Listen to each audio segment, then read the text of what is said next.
What will it take, short of a drone strike at a convention of constitutional law? That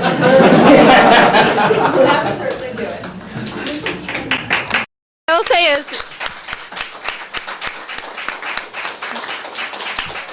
so what I will say is that our students deserve a lot of credit for convening us today to raise these questions. And what I would also add, what's striking to me and what's been interesting to me on working on this issue and having written over the course of the last few years what feels like op-ed after op-ed after op-ed, raising questions about the legal authority for the use of military force abroad and the lack of responsiveness.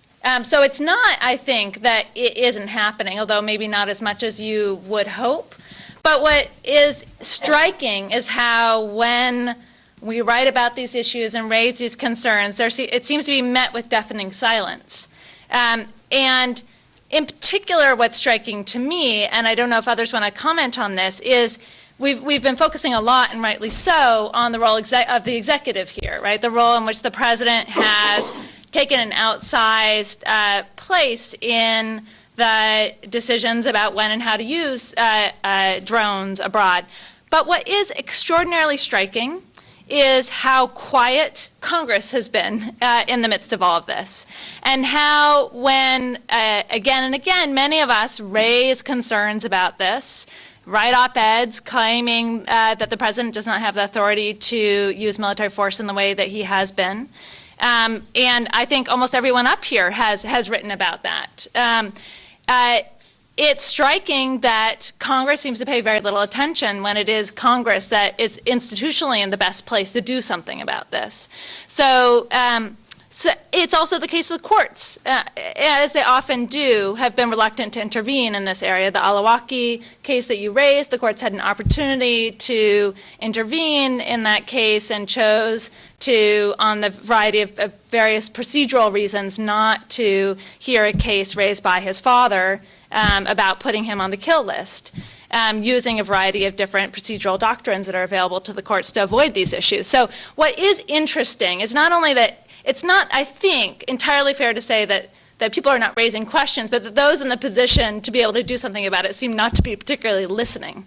And I would raise, I guess as our final question, ask if anybody wants to say a word about why it seems to be the case that the separation of powers, that the balance of authorities and these other branches don't seem to be working particularly well in this area. Yeah, just to give one example of how invertebrate Congress has become, when there was an effort to approach the Congress to authorize the delegation of a decision to initiate aggressive war against Iraq, was presented to the members of Congress, they were angry. They said, oh, don't ask us to be accountable for invading Iraq. You do it on your own. That's how reluctant these people are. Now, with regard to the issue of, is there somebody you can write to? Congressman Walter Jones is one who has displayed unwavering courage. For that, he was rewarded by being expelled from the House Armed Services Committee by House Chairman, Speaker Boehner. But I had drafted with Walter H-Con Res 3, at least sets the standards of impeachable offenses that covers, I think, most of what you enumerated, Ralph. And write to Congressman Walter Jones of North Carolina if you're looking for an outlet, because he will do something. And he's asked hearings by Judiciary Committee Chairman Goodlatte. It's true that there's not enough right now to push something forward, but part of it, he needs your support, and he's willing to carry the torch no matter what his political jeopardy.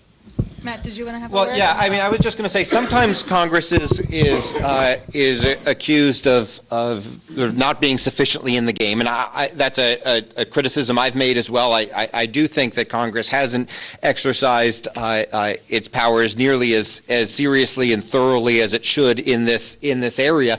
But I think also, oftentimes I hear that criticism that Congress hasn't acted from people who sort of tend to downplay what Congress actually has done. I mean, it's not as though Congress hasn't been, has not passed any legislation related to counterterrorism activity since the original September 2001 authorization of the use of military force. It may be, though, that many people in this room don't like the statutes that Congress has passed. I mean, the reality is that if you do believe that Congress ought to be playing a role in setting the terms of whether, for example, we are engaged in an armed conflict or not, Congress not only said that we are and did so very expansively after 9/11, but has subsequently passed a number of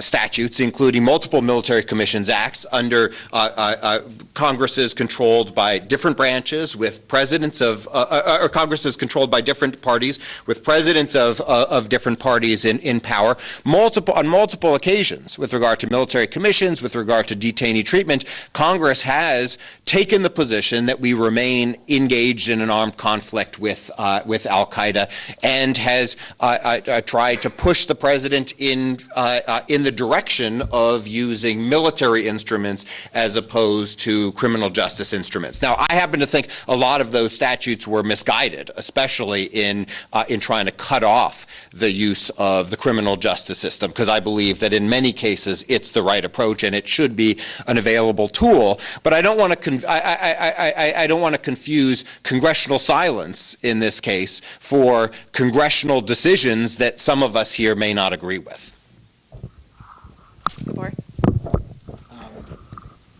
I would hate for this to end without a recognition of the very distinct probability that if Congress does step up to the plate and assert its responsibility, most of us in the room are going to be very unhappy with the results.